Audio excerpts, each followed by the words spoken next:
Welcome, friends, to Missions Monday. And my name is Pastor John Love. With me today, Pastor Tom Schaller.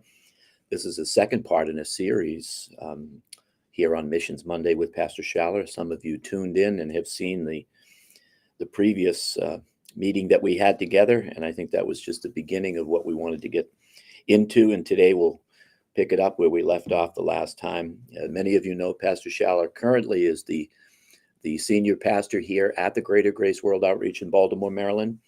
But he has a very long history in missions, having started his career in missionary work back in the early 1970s in the country of Finland, and then on to the country of Hungary following that, and then reaching out to a host of other nations over these many, many years here at the Greater Grace World Outreach. So glad to have you back, Pastor Schaller. And I think the last time we were together, we talked about the early phase, the early stages of you going on out into the mission field, in particular the country of Finland. And I think we brought this up, but maybe by way of reiteration, who affected you the most personally? I mean, obviously, it was the call of God upon your life, the Spirit of God leading you to go into the foreign mission field, but were there any individuals that impacted you in your decision to go to the mission field? I would say not necessarily like go to the mission field. No, I don't know. I mean, the missionary biographies that you read, the patterns of life that people have lived, like Oswald Chambers. He traveled around a little bit, and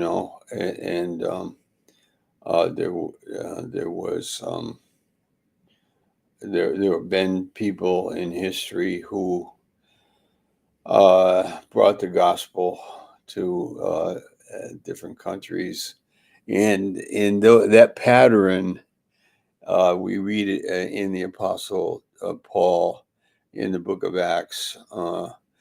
And so it was the teaching I got in Bible school. I also had a couple of very good teachers, and they encouraged me in my mind and in my heart that like teaching the Bible has such great value. So that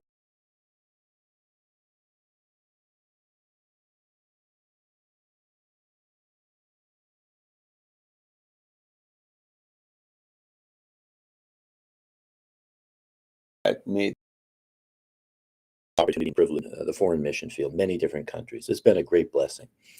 But I've always visited those countries and then come home. Yeah. What was it like when you went to this country, whether it was Finland or Hungary, but you were not there for a week or two or even a month? You were there and you were with your family. You're going to live there, only waiting upon God to show you how long. Yeah. Well, over the long, when you go somewhere and it's like there's no momentum. There's nothing going on. There's nobody listening to you. They don't understand why you are there. Nobody is responding.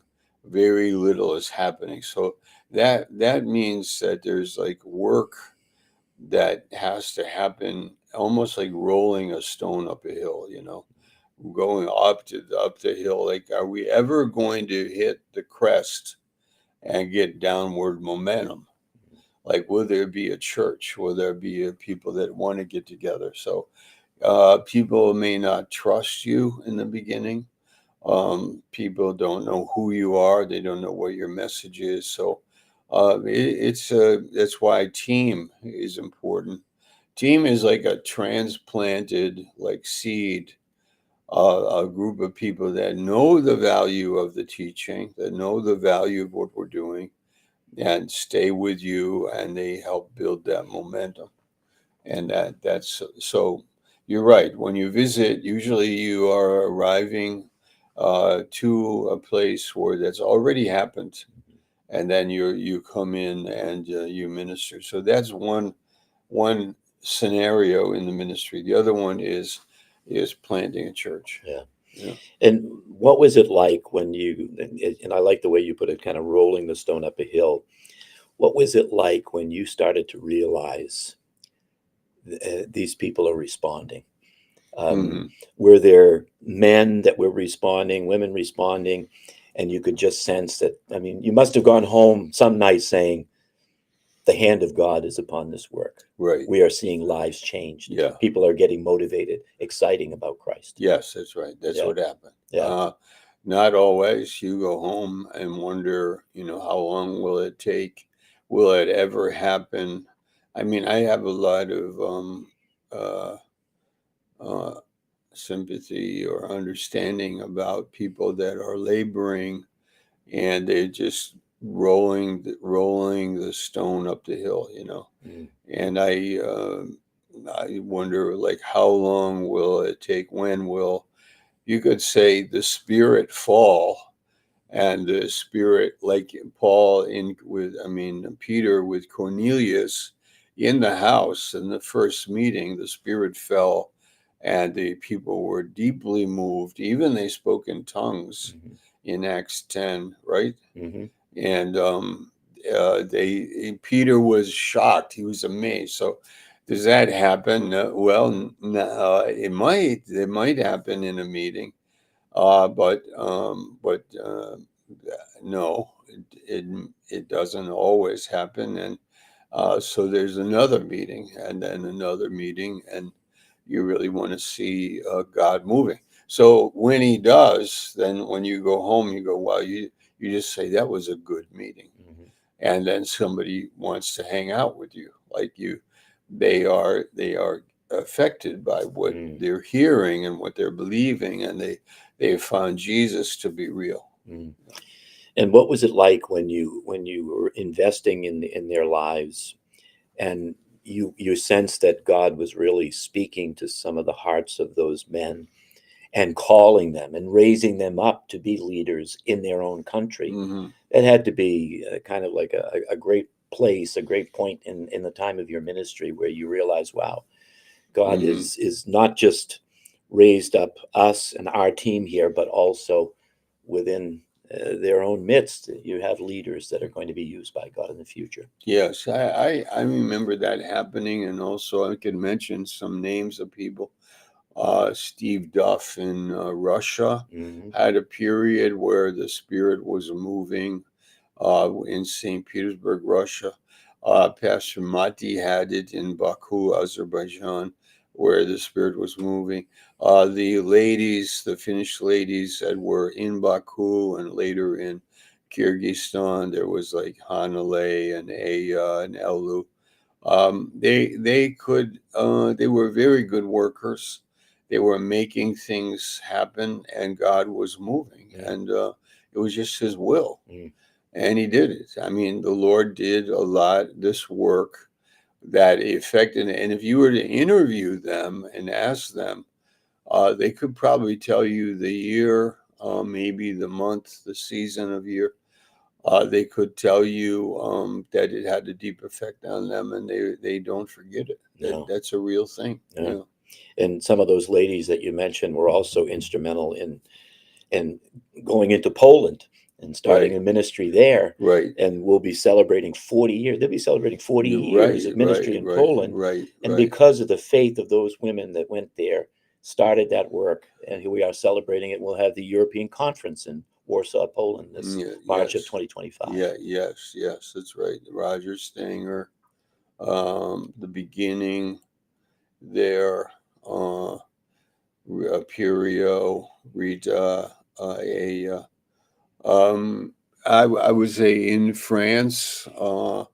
If you interview people, they would say it's a real thing. I mean, this is not just in our particular part of God's family, but in history throughout the centuries. It's very clear. The Book of Acts is repeated, and as a worker, you have to be prepared for the long periods where you might say, when will it happen, and will it happen, and we wait on God and pray, and ask for the support and the prayer, and then hopefully we see that happen. And today we could say in many parts of the world we have seen that. Mm. What a blessing. Yeah. You also arrived there at a time when, well, when you look at the world events at that time, I mean, communism was strong, it was powerful, it was deeply rooted in that part of the world. But there were also opportunities at that time Hmm. to not just reach the country of Finland, but to reach out into a lot of communist countries. Hmm. Um, you had some experiences doing that, didn't you? Yes, yes. And what was that like? That must have been, I mean, talk about breakthroughs and Hmm. opportunities of a lifetime. That had to be a very special and unique time that you were there, and those opportunities presented themselves. Hmm. Hmm. It's the same uh, when, let's say, okay, people from a different country, Russia, different culture, different language, and then you meet them and they know Christ in these particular cases with these particular people.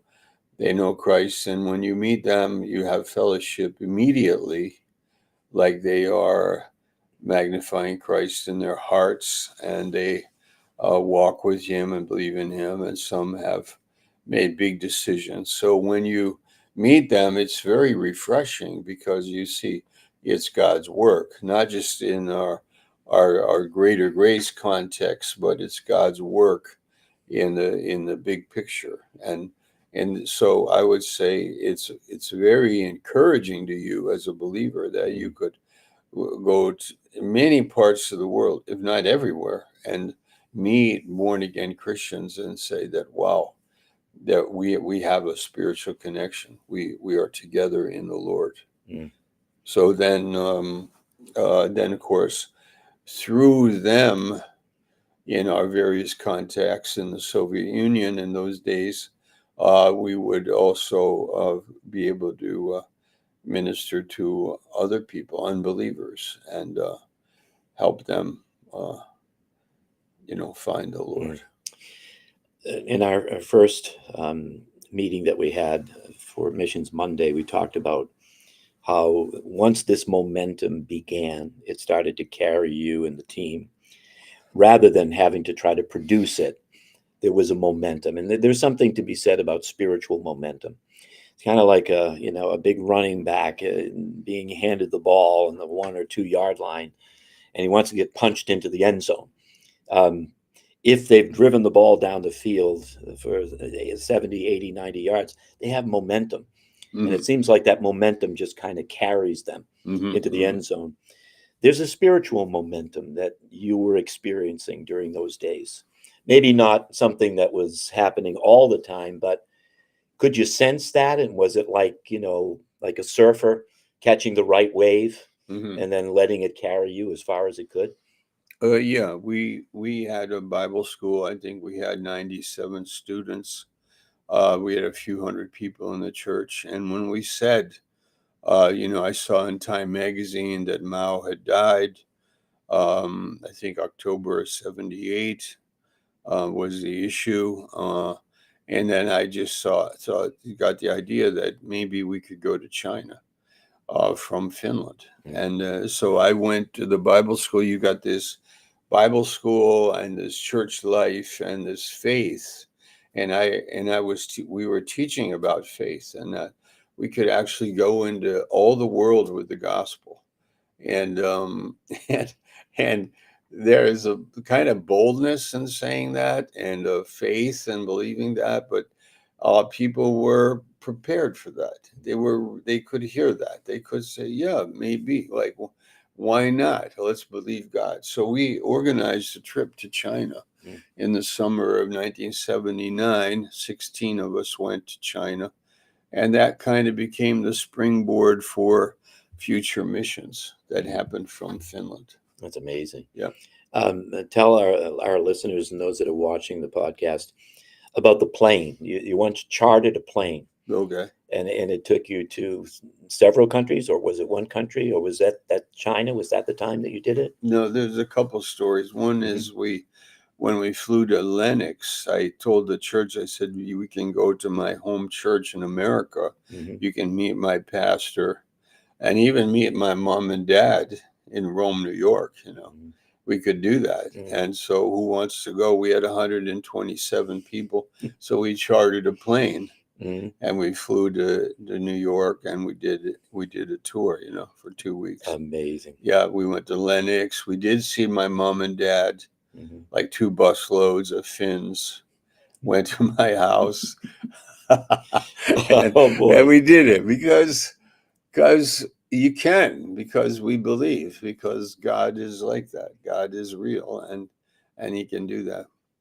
Another story about a chartered plane was we were living in Hungary, and we um, I didn't do it, but the people administrating that had also the vision to go to different cities in Central Asia. This is Pastor Mati and Mhm. Hanale and the team, and we chartered a Russian Aeroflot jet Mm. to impact it. It was small jet, 30 people, and we flew. We had a 3-hour travel uh, capability, so we were hopping on our way out to Mm. the border of China Wow. from Hungary, Mm. from the Ukraine, Mm. and we were stopping and ministering. We would get out of the plane, we evangelize, we stay in a hotel, we would evangelize and get back on the plane and go.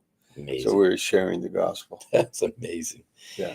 So we talked about the momentum, and I think even in the history of our ministry here in America, we've seen times of unprecedented growth, revival taking place, lots of lives changed, young people called, Bible college students raised up.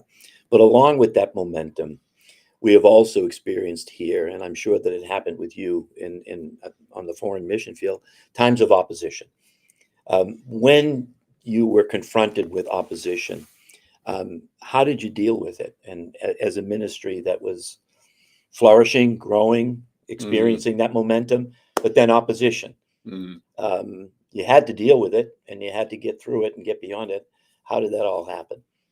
Wow, what a big question. It's kind of loaded, isn't it? Yeah. Let's see. Opposition. Are we talking about Well, in maybe from Finland? In Finland? Finland. Yeah, let's say Finland. Okay. Because, I mean, there had to be some, because Yeah. no country just swings its doors wide open and says, come on in and evangelize us without spiritual opposition. Yeah. Yeah.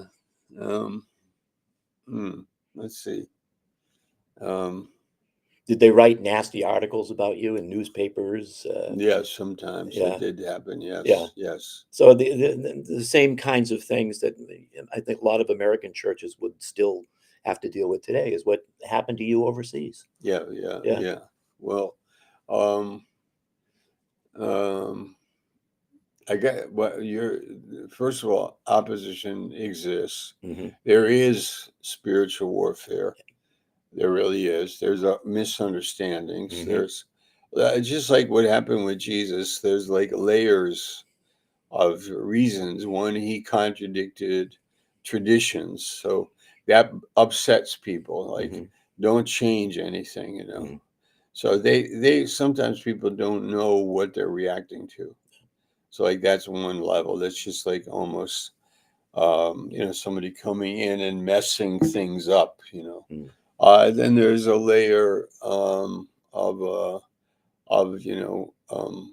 just a deep hatred maybe, and they don't even know why. But it could be that people really resent you. They may resent what you're doing. They may resent your success. They may resent, your courage or your confidence. So there's many parts to it. But Hmm. the point is, how do we relate to it, right? Yeah.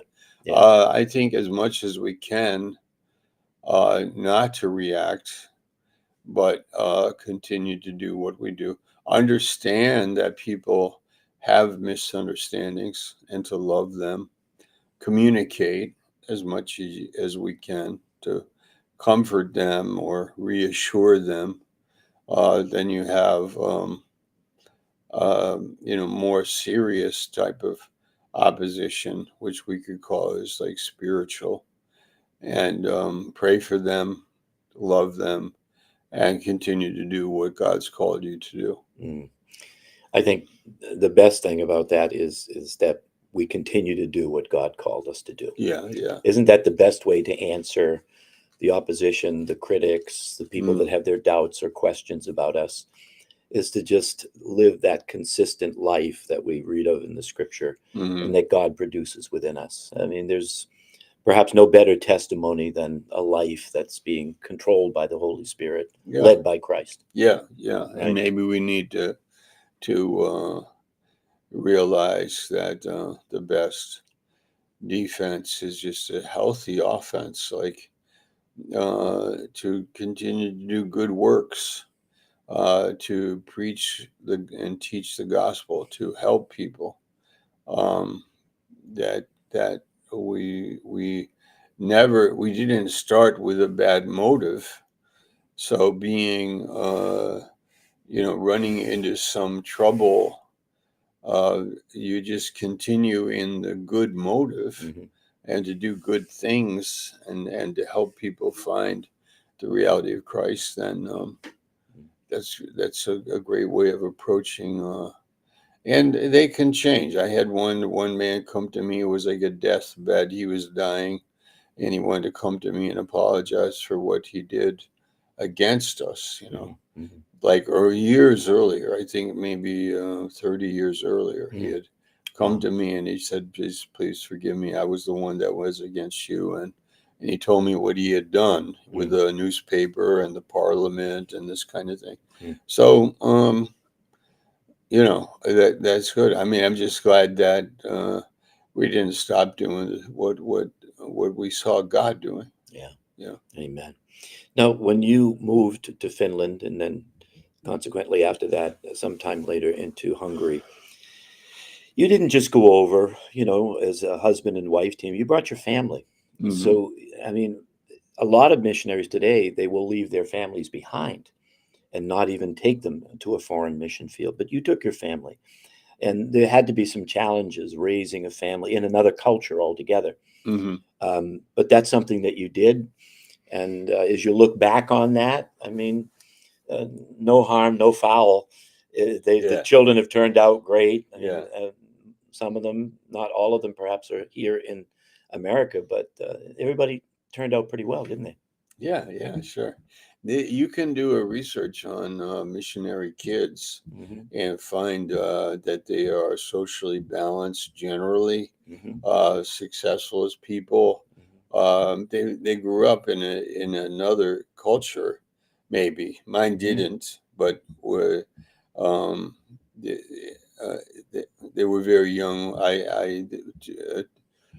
Two were born in Finland, and they lived there for some years, and then we left, moved to Sweden. They lived there for a short time, then came home, and then we went to for 9 years, and then we went to move to Hungary as a whole family of three, and then the fourth one born also while we were there. So, um, I mean, he was born in America, but without getting into all the detail, the point is that not my family. I'm very happy and thankful for God's goodness toward us.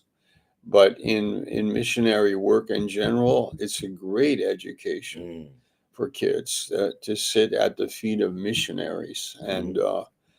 to have an experience of being in a place where you can learn and listen, look at people and see things like poverty and problems that people have in a different culture, and then when you come home, you're very thankful for what you have. Mm. Yeah, Yeah, a lot of good things a lot of good accomplished things. there. Yeah, a lot of good things Yeah. happen. Yeah. What would you say are some of the key principles in a very overall perception that shaped your mindset for missions? What were the key factors that helped you to have a mindset to reach the rest of the world with the gospel? Very simply, Jesus said that the gospel has to be preached in all the world. That was it, like Jesus said, to go and do it. Yeah. What greater reason could there be? Mm. But Christ said, go into all the world and preach the gospel. So that was it. I mean, it was not our life, it was his. And there's a proverb. How does it go? Oh, no, a verse, 1 Samuel 25:28. The God said to David, I'll give you a sure house because you have fought the Lord's battles. Mm. And evil was not found in your heart all the days of your life.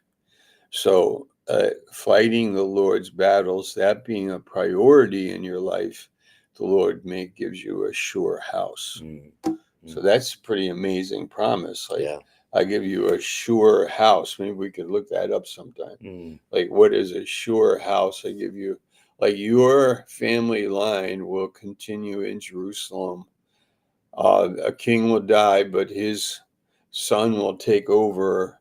He will die, and then his son, and this is the line of David. Mm. And then the Messiah is born through the line of David, a sure house, because you have fought the Lord's battles. Wow. So if we were to put his priorities in our life Mm-hmm. and fight the Lord's battles, he's going to take care of you. Yeah. And your mission initially when you went overseas was really a faith mission, wasn't it? Yeah. I mean, you didn't say, well, everybody that goes, we have to first learn the language because we can't go over there and not speak Finnish.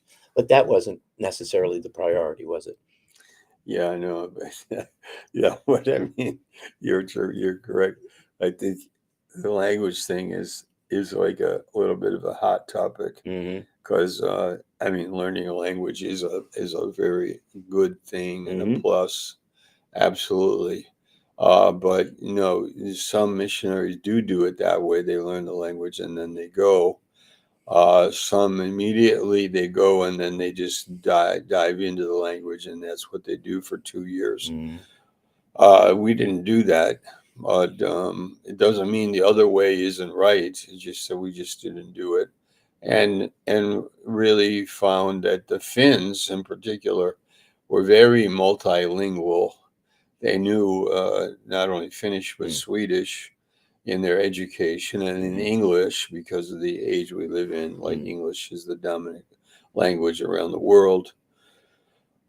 So we didn't really need to learn it. And I mean, I say that a little bit I'm sorry about it, but we also, Americans are not well known for Learning another language language. learning. Yeah. I'm sorry No, about it's it. true. I don't want to use that in any.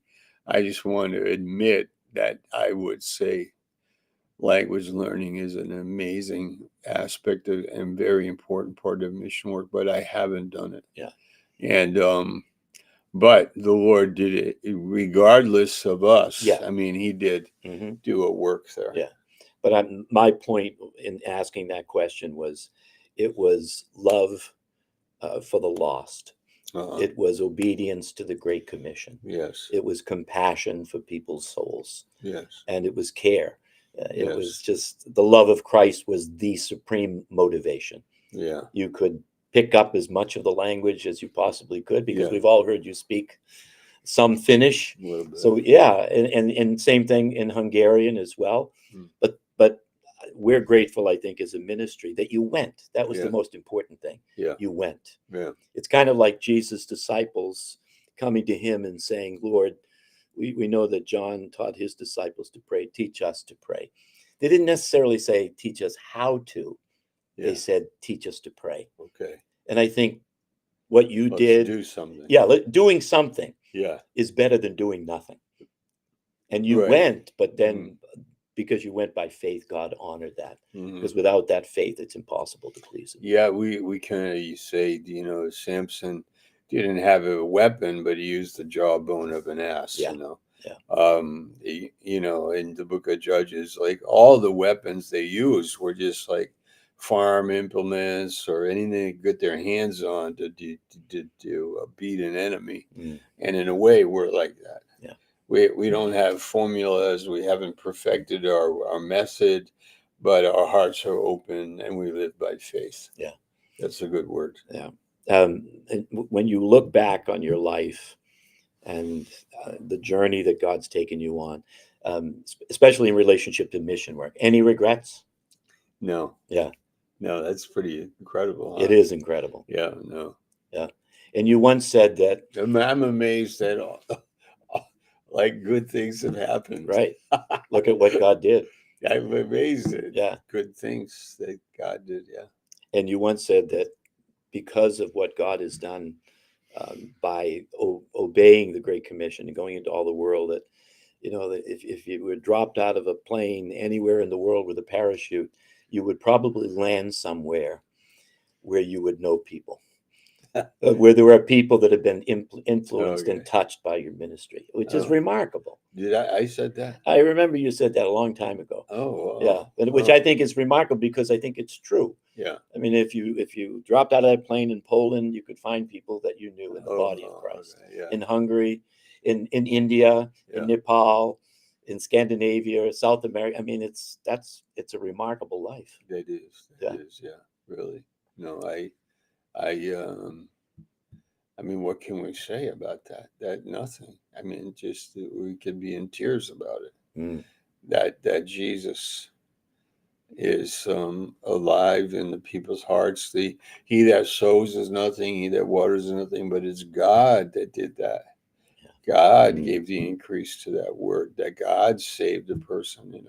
Yeah. That we would be partnering with God in what He's doing is in itself leaves us speechless. Yeah. Yeah. Yeah. To be a co-laborer together in the work of the gospel is a great blessing. Yeah. So how many years was it in Finland altogether? 6. 6 years. And then in Hungary? 13, but I was there maybe half that time. Mm-hmm. So that was 6 or 7 in Hungary. And the great blessing is, of course, you assumed the role of pastoring the church here in Baltimore in, was it 2007? 2005, and to the present day. But God still gives you opportunity to go to the foreign mission field.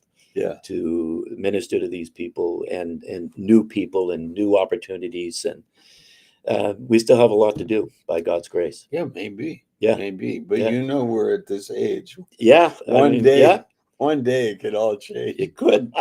But for the present time, we'll take it. We're okay. Yeah. By God's grace. Amen. We're operating, moving, and thinking, and God's given us this life one day at a time, and we do feel honored, don't we? Yeah. It is. Yeah. And it's been great to do this second in a series with Pastor Schaller. And we want to thank you, friends, for tuning in and joining us. And we'll find out if there'll be a third chapter in the interview with Pastor Schaller. You mean we'll live long enough to do it? If we're still here, we'll, by God's grace, we'll be back again. But thanks, Pastor Schaller. You're good at this, Pastor. We're trying to get it done. You're good at it. And thank you, folks, for joining us. Curio is satisfied. She's the only one secretly that we want to make very happy. She's the one. God bless you, friends. Thanks again for joining us. See you.